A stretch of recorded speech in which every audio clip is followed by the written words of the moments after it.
इस वीडियो में महाभारत के कुछ अनसुने रहस्यों के बारे में बताएंगे, जिन्हें जानने के बाद आप आश्चर्य में पड़ जाएंगे। तो जय श्री कृष्णा मित्रों, स्वागत। यदि जानकारी पसंद आए तो सब्सक्राइब जरूर करें। पहले रहस्य के बारे में जानते हैं कि श्री कृष्ण एक बार नहीं बल्कि 2 बार भीष्म जी को मारने के लिए रथ से उतरे थे, और रथ का पहिया उठाने वाली घटना भी सत्य नहीं है। इस प्रसंग में एक बार फिर से फिल्मों ने हमारे इतिहास के साथ छेड़छाड़ कर दी और हमने इसे ही सच मान लिया। हम लोग स्वयं सारे इतिहास को पढ़ने की कोशिश नहीं करते। B.R. चोपड़ा के महाभारत सीरियल में दिखाया गया था कि श्री कृष्ण एक बार भीष्म जी को मारने के लिए रथ से उतरे और पास में पड़े एक टूटे हुए रथ के पहिए को उठा लिया और फिर वो भीष्म की तरफ बढ़े, किंतु यह पूर्ण रूप से घटना का सही विवरण नहीं है। और हैरानी की बात यह है कि कई बुद्धिजीवियों ने इस घटना से संबंधित कई मशहूर चित्र भी बनाए, जो भारतीय समाज में काफी प्रचलित भी हैं। तो सत्य क्या है?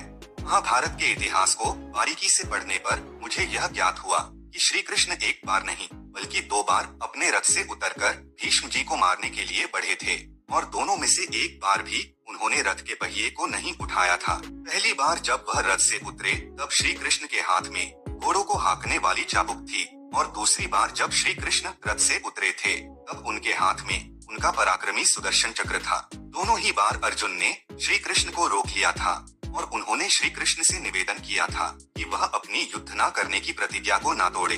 रथ का पहिया उठाने वाली घटना सत्य नहीं है। दूसरे रहस्य को जानते हैं कि द्रोणाचार्य द्वारा एकलव्य का अंगूठा मांगने के पीछे असली सच क्या है। यह प्रसंग महाभारत के सबसे महत्वपूर्ण प्रसंगों में से एक है। इसे समझने के बाद हमें गुरु द्रोणाचार्य की साइकोलॉजी जानने में मदद मिलेगी। एकलव्य को लेकर समाज में बहुत तरह की भ्रांतियां फैली हुई हैं, क्योंकि लोगों ने महाभारत व इससे जुड़े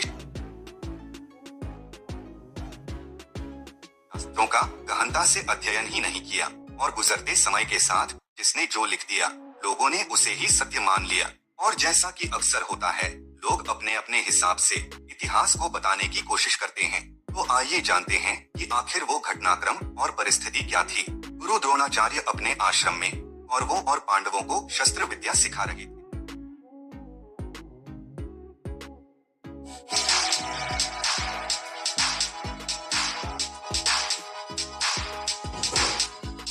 क्रम और परिस्थिति क्या थी? गुरु द्रोणाचार्य अपने आश्रम में कौरवों और पांडवों को शस्त्र विद्या सिखा रहे थे। कुछ दूरी पर जंगल में एक कुत्ता काफी देर से भौंक रहा था। तभी अचानक से वह कुत्ता भौंकना बंद कर देता है। वह कुत्ता भागता हुआ गुरु द्रोणाचार्य के आश्रम के पास आ जाता है, तो सभी लोग यह देखकर दंग रह जाते हैं कि किसी व्यक्ति ने उस कुत्ते के मुंह को तीरों से बंद कर दिया है, जिससे कुत्ते को तो कोई भी शारीरिक हानि नहीं हुई, किंतु उन तीरों के कारण अब वह कुत्ता भौंक नहीं सकता था। ऐसी अद्भुत धनुर्विद्या देखकर गुरु द्रोणाचार्य भी चौंक गए। वह यह देखने के लिए अपने आश्रम से निकलकर जंगल की तरफ चल पड़े कि वहाँ कौन ऐसा शिकारी है। थोड़ी ही दूर पर उन्हें पेड़ों से घिरा हुआ एक अभ्यास क्षेत्र दिखता है। वह यह देखकर हैरान रह जाते हैं कि वहाँ पर उनकी एक मूर्ति भी रखी हुई है। तभी वहाँ पर एक युवक आता है और गुरु द्रोणाचार्य से कहता है कि प्रणाम गुरुदेव। अब गुरु द्रोणाचार्य कहते हैं कि मैं तुम्हारा गुरु नहीं हूँ। एकलव्य ने कहा, लेकिन मैंने आपसे ही धनुर्विद्या ग्रहण की है। गुरु द्रोणाचार्य ने कहा कि मैंने तो तुम्हें कभी शिक्षा नहीं दी, फिर तुमने इतनी अद्भुत और अलौकिक धनुर्विद्या कहाँ से सीखी? एकलव्य ने कहा, गुरुदेव, मैंने यहाँ पर आपकी एक मूर्ति की स्थापना की है। आप अपने आश्रम में बच्चों को जो भी शिक्षा देते थे, मैं उसे छुपकर दूर से देखता रहता था, और शाम को मैं इसी मूर्ति के सामने उस शस्त्र विद्या का अभ्यास करता था। आपकी यह मूर्ति मुझे आपके यहाँ होने का एहसास कराती रही है, इसलिए आप ही मेरे गुरु हैं। द्रोणाचार्य ने कहा कि तुम एक महान शिष्य हो एकलव्य। बिना मेरे संपर्क में आए, बिना कोई प्रश्न पूछे और बिना मेरी जानकारी के तुमने मुझसे शिक्षा ले ली। तुम धन्य हो। काश आर्यावर्त का प्रत्येक शिष्य तुम्हारे जितना समर्पित होता। अपना परिचय दो पुत्र।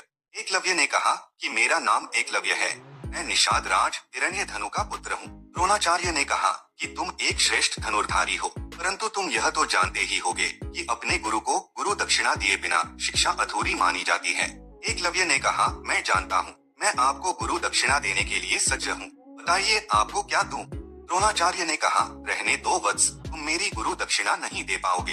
एकलव्य ने कहा कि ऐसा आप क्यों कह रहे हैं? मेरे पिता निषाद राज हिरण्यधनु बहुत संपन्न एवं शक्तिशाली हैं।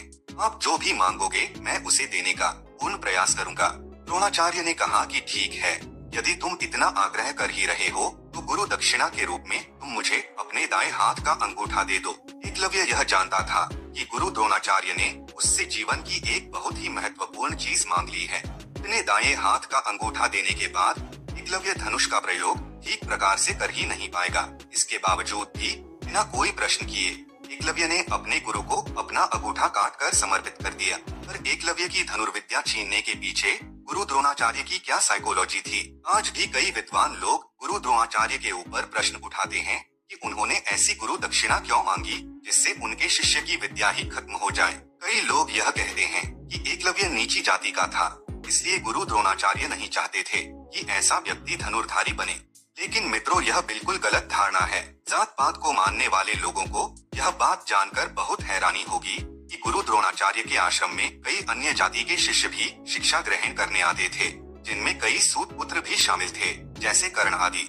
एक श्लोक में लिखा है, जिसका भावार्थ है कि वृष्णवंशी तथा अंधक वंशी नाना देशों के राजकुमार तथा राधा नंदन सूत पुत्र कर्ण ये सभी आचार्य द्रोण के पास अस्त्र शिक्षा लेने के लिए आए थे। कुछ लोग यह कहते हैं कि गुरु द्रोणाचार्य ने अर्जुन से यह वादा किया था कि वह अर्जुन को विश्व का महान धनुर्धारी बनाएंगे और एकलव्य अर्जुन की राह का रोड़ा बन गया था। लेकिन यह बात भी पूर्ण सत्य नहीं है। आइए समझने की कोशिश करते हैं। मित्रों, एकलव्य एक अच्छा धनुर्धारी था और भविष्य में वह एक महान योद्धा बनता। अब आप ही बताइए कि कौन गुरु नहीं चाहेगा कि उसका शिष्य एक महान व्यक्ति बने, क्योंकि इससे गुरु का ही नाम रोशन होता है। पर गुरु द्रोणाचार्य यह नहीं चाहते थे। गुरु द्रोणाचार्य महान विद्वान थे और वह अपने धर्म से बंधे हुए थे, इसलिए उन्हें अपने कर्तव्य याद थे। गुरु द्रोणाचार्य के मन को समझने के लिए उस समय के राज्यों व उनके राजाओं के आपसी संबंधों को समझना बहुत जरूरी है। याद है आपको, जब एकलव्य ने अपना परिचय दिया था तो उसने कहा था कि वह निषाद राज हिरण्यधनु का पुत्र है। गुरु द्रोणाचार्य यह जानते थे कि हिरण्यधनु मगध के राजा का सेना नायक है। और क्या आप जानते हैं कि उस समय मगध का राजा कौन था? मगध का राजा था जरासंध। जी हाँ, वही जरासंध जिसने 18 बार यादवों पर भीषण आक्रमण किया और उसके बाद श्री कृष्ण के कारण वो मृत्यु को प्राप्त हुआ था। अब समझने वाली बात यह है कि एक तो मगध के राजनैतिक संबंध हस्तिनापुर के साथ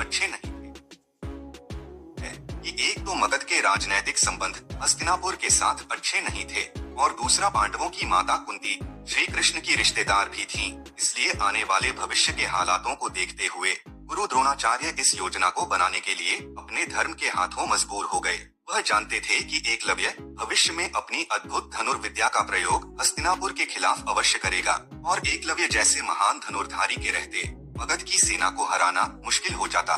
गुरु द्रोणाचार्य ने हस्तिनापुर का अन्न खाया था, इसलिए यह उनका धर्म था कि वह ऐसा कोई कार्य न होने दें जिससे भविष्य में हस्तिनापुर और उनके शिष्यों पर किसी भी प्रकार का संकट उत्पन्न हो।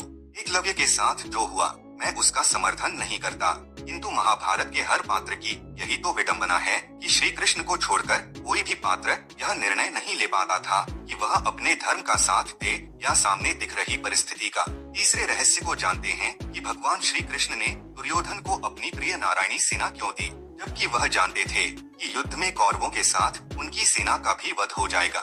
यह भी अपने आप में बहुत मार्मिक प्रश्न है। कई बुद्धिजीवी अक्सर यह पूछते हैं कि जब श्री कृष्ण पहले से ही जानते थे कि यदि नारायणी सेना कौरव पक्ष से युद्ध करेगी तो उसका भी अंत हो जाएगा, फिर भी उन्होंने अपनी नारायणी सेना दुर्योधन के पास जाने दिया। तो मित्रों, भगवान श्री कृष्ण की क्या साइकोलॉजी रही होगी इसके पीछे? आइए समझने की कोशिश करते हैं। इस बात का राज समझने से पहले हमें इस प्रसंग को शुरू से समझ लेना चाहिए। हुआ यूं कि युद्ध शुरू होने से पूर्व कौरव व पांडव दोनों पक्ष अलग अलग राजाओं और प्रधानों के पास उनकी सेना का समर्थन मांगने खुद भी जा रहे थे और अपने दूत को भी भेज रहे थे। अब दोनों ही पक्ष यह जानते थे कि इस युद्ध में श्री कृष्ण और उनकी सेना का समर्थन लेना अत्यंत जरूरी है। इसलिए दुर्योधन और अर्जुन दोनों अतिशीघ्र श्री कृष्ण के पास सबसे पहले पहुंचकर मदद लेना चाहते थे। संयोग से दोनों एक ही समय में द्वारका पहुंच चुके थे। भगवान श्री कृष्ण सो रहे थे। सबसे पहले दुर्योधन उनके शयन कक्ष में पहुंचकर उनके सिरहाने के पास रखे हुए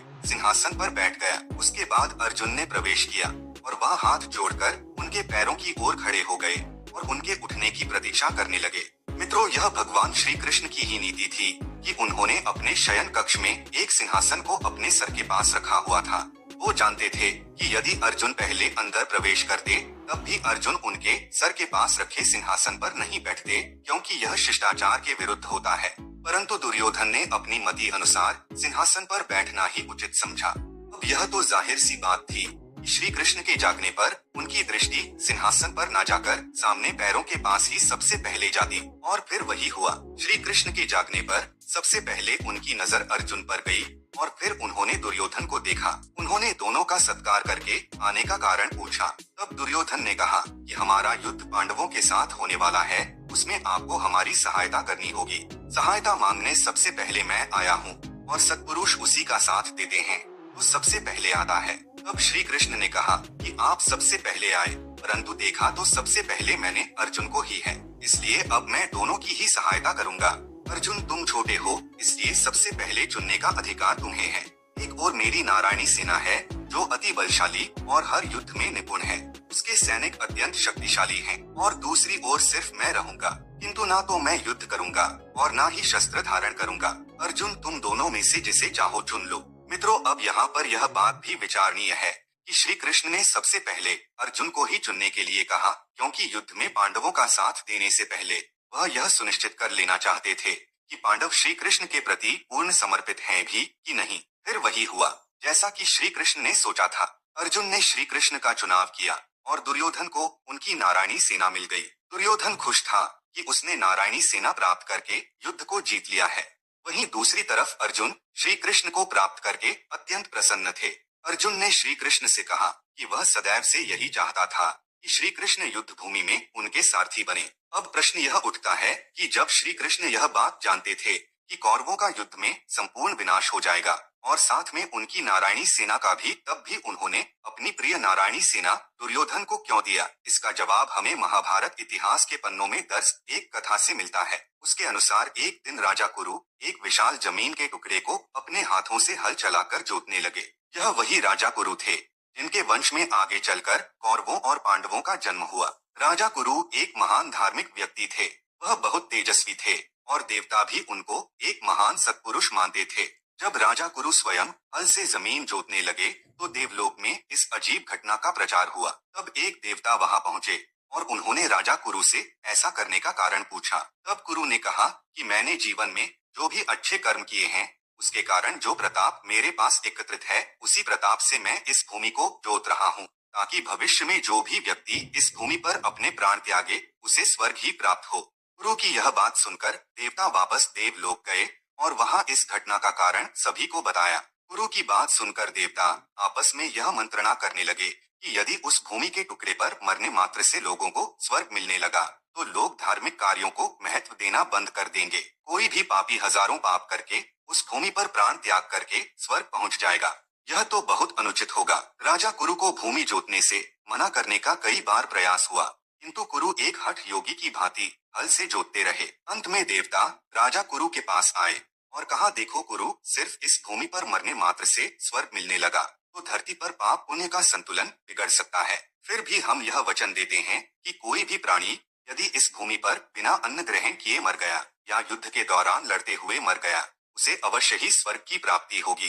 राजा कुरु के नाम से ही भूमि के इस टुकड़े का नाम कुरुक्षेत्र पड़ा और इसी भूमि पर महाभारत का युद्ध लड़ा गया था। श्री कृष्ण कुरुक्षेत्र भूमि के इस प्रताप को जानते थे। वह जानते थे कि एक न एक दिन तो सभी को मरना है, तो क्यों न उनके प्रिय सैनिक ऐसी भूमि पर प्राण त्यागें जिससे उन्हें सीधे स्वर्ग की प्राप्ति हो। सिर्फ नारायणी सेना ही नहीं, जो भगवान श्री कृष्ण का प्रिय था, भगवान श्री कृष्ण ने उन सभी को मोक्ष दिलवाया। श्री कृष्ण के जीवन में जितने भी प्रिय लोग आए, श्री कृष्ण के कारण सभी को अलग अलग तरह से मोक्ष की प्राप्ति हुई। यहाँ एक बात और जान लेने योग्य है कि श्री कृष्ण ने अपनी पूरी नारायणी सेना दुर्योधन को नहीं दी थी, बल्कि उसका एक भाग ही कौरवों को दिया था। मित्रों, भगवान श्री कृष्ण को समझना लगभग असंभव कार्य है। मैं जितना उनको जानने की कोशिश करता हूँ, उनका रहस्य उतना ही गहराता जाता है। तो मित्रों, यदि जानकारी पसंद आई हो तो लाइक जरूर करें। सबको